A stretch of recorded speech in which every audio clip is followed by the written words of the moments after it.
지난 이야기, 루이 14세의 탐욕으로 벌어진 스페인 왕위 계승 전쟁. 그의 욕심이 또다시 전 유럽을 전쟁터로 만들었다. 물론 지난 9년 전쟁과 다른 점이 있었다. 프랑스와 여러 이해타산에 맞는 국가들이 함께 해준 것이다. 하지만 여전히 열세가 이어졌다. 군제 개혁을 통해 40만 대군을 일으켰음에도 그 대군을 이끌 지휘관이 부재했다. 그동안 프랑스를 지킨 명장들은 늙고 사라졌다. 루이는 그런 명장들의 노고를 잊은 것처럼 오로지 혈연 중심의 인사를 단행한다. 여기에 더해 자신이 벌인 패에 오이겐이 등장하며 패전을 거듭했다. 오이겐은 마치 루이의 목을 노리듯 프랑스를 향해 파죽짓에 밀고 나갔다. 그 과정에서 수많은 프랑스군이 썰려나가고 포로가 되었으며 지휘관마저 사로잡힌다. 그러나 세상은 여전히 루이의 편이었다. 군대를 유지하고 움직일 수 있게 해주는 가장 중요한 보급이 그의 발목을 잡은 것이다. 결국 오이겐은 돌아서야 했고 루이는 또 한 차례 고비를 넘긴다.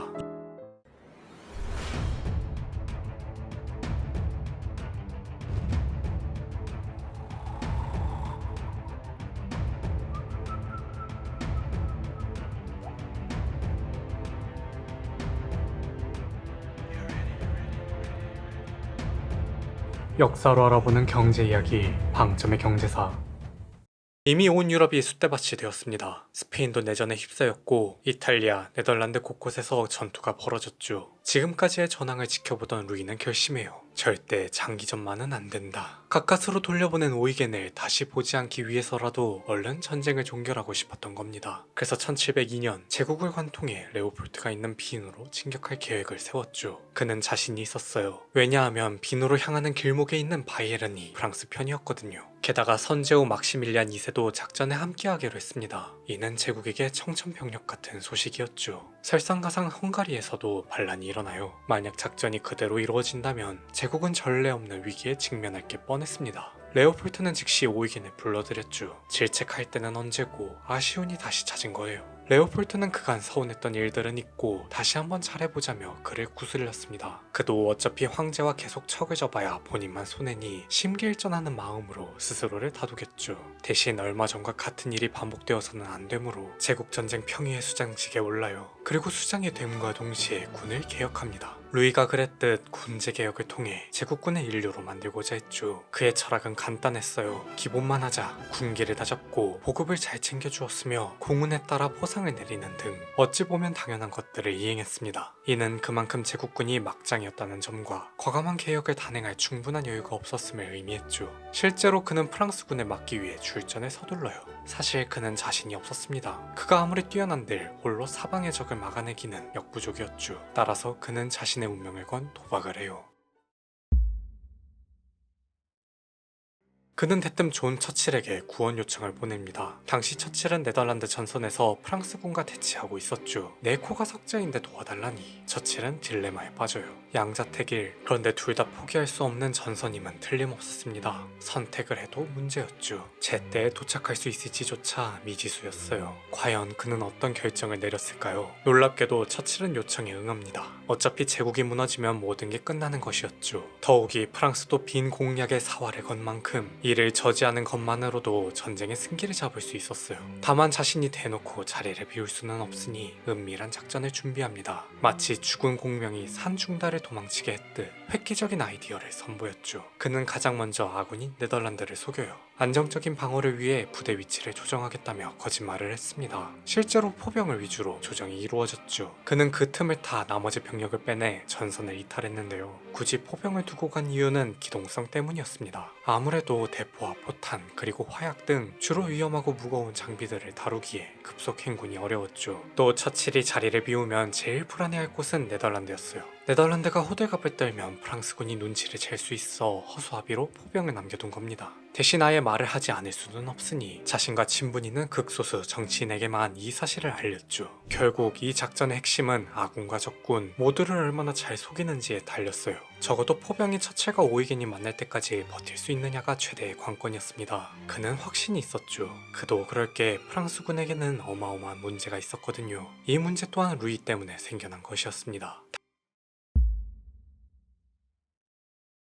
당시 프랑스군은 임기응변이 전혀 안 되고 있었죠. 왜 그랬을까요? 왜냐하면 의사결정권이 현장 지휘관이 아닌 루이에게 있었기 때문입니다. 앞서 살펴봤듯이 루이가 임명한 장군들은 대부분 루이의 친인척들이었죠. 마지막 불꽃인 빈 공략에 투입한 지휘관 탈라르 역시 루이의 오랜 친우였고요. 능력이 아닌 학연, 지연, 혈연 등 친분으로 이루어진 인사. 애초에 루이 본인도 그들에게 큰 기대를 하지 않았습니다. 또 루이는 마자랭의 사후 친정을 선포하며 재상직을 폐지했죠. 사소한 서류조차 자신이 직접 관리하겠다고 밝힌 만큼 능력 있는 지휘관을 만나도 믿지 않았을 거예요. 프롱드엔 안에서 느낀 귀족들의 적대감, 반란을 틈타 충성을 거둔 명장, 믿었던 마자랭의 부정축제 등 세상에 믿을 놈 하나 없다는 사실이 그를 더욱 편집증적이게 만든 겁니다. 고로 프랑스군은 처칠이 전선을 이탈했다는 첩보를 듣고도 루이의 명령을 기다릴 수밖에 없었죠. 시간이 한참 지나서야 추격 명령이 떨어져요. 루이가 생각하기에도 빈을 공략하는 게 더 중요했던 겁니다.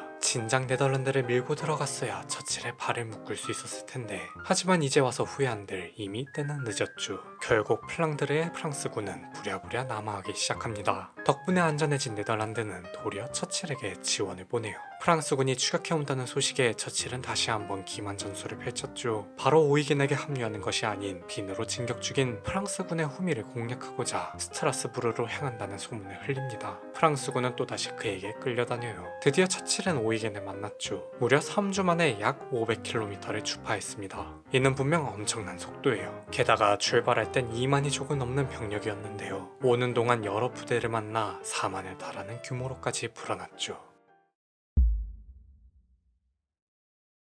물론 두 사람의 만남과 별개로 상황은 그리 좋지 못했습니다. 아무래도 처음부터 합을 맞춘 탈라르 막시밀리안 듀오와 달리 처칠과 오이겐은 이제 막 합류해 조직력이 떨어졌거든요. 둘도 이를 잘 알고 있었죠. 그러나 두 사람 다 각국에서 명장이라 불리는 만큼 서로의 장단점을 잘 알고 있었습니다. 그래서 각자의 장점을 극대화시킬 수 있는 방향으로 전략을 세워요. 일단 처칠은 우직한 스타일이었죠. 상황 판단이 빠르고 통솔력이 뛰어나 전투가 길든 짧든 한결같은 전투력을 자랑했습니다. 반면 오이겐은 기습을 잘했어요. 훌륭한 관찰력으로 상대의 허점을 쉽게 포착하고 항상 본인이 직접 나서서 돌격하기 때문에 부하들 역시 그를 믿고 따랐죠. 최종적으로 양측의 군대는 블렌트하임에서 마주쳤습니다. 빈으로 진격하는 프랑스군을 제국군이 막아선 건데요. 하지만 프랑스군이 먼저 주변 도시들을 점령한 탓에 오히려 제국군이 공격을 해야 하는 그림이 그려졌죠. 6만 5천 대 5만, 심지어 적은 쪽이 공격을 해야 하는 상황. 불리해도 너무 불리했습니다. 따라서 탈라르는 그들이 후퇴할 것이라 예상했어요. 상식적으로 아군의 피해가 더 클 전투를 벌일 거라 생각하지 않았죠. 그럼에도 제국군은 선제 공격을 감행합니다. 솔직히 더는 뒤가 없는 게 현실이었어요. 그들은 여기서 밀려나면 오스트리아 한복판에서 전투를 이어가야 했죠. 그리고 이때까지만 하더라도 탈라르와 막시밀리안이 이끄는 부대가 따로 행동하고 있었습니다. 처칠과 오이겐은 이들이 아직 합쳐지지 않은 지금이 마지막 기회라고 판단했어요. 먼저 처칠은 본인이 탈라르를 상대하겠다고 말했습니다. 대신 오이겐에게 자신이 탈라르와 전투를 벌이는 동안 절대 막시밀리안이 접근하지 못하도록 막아달라 부탁했죠. 이는 상당히 무리한 요구였는데요. 왜냐하면 막시밀리안의 발을 묶으려면 당연히 공격 또한 오이겐이 먼저 개시해야 했습니다. 그런데 막시밀리안은 오이겐보다 7,000명이나 더 많은 병력을 운용했죠. 즉, 처칠은 모두의 승리를 위해 그에게 희생을 강요한 거예요.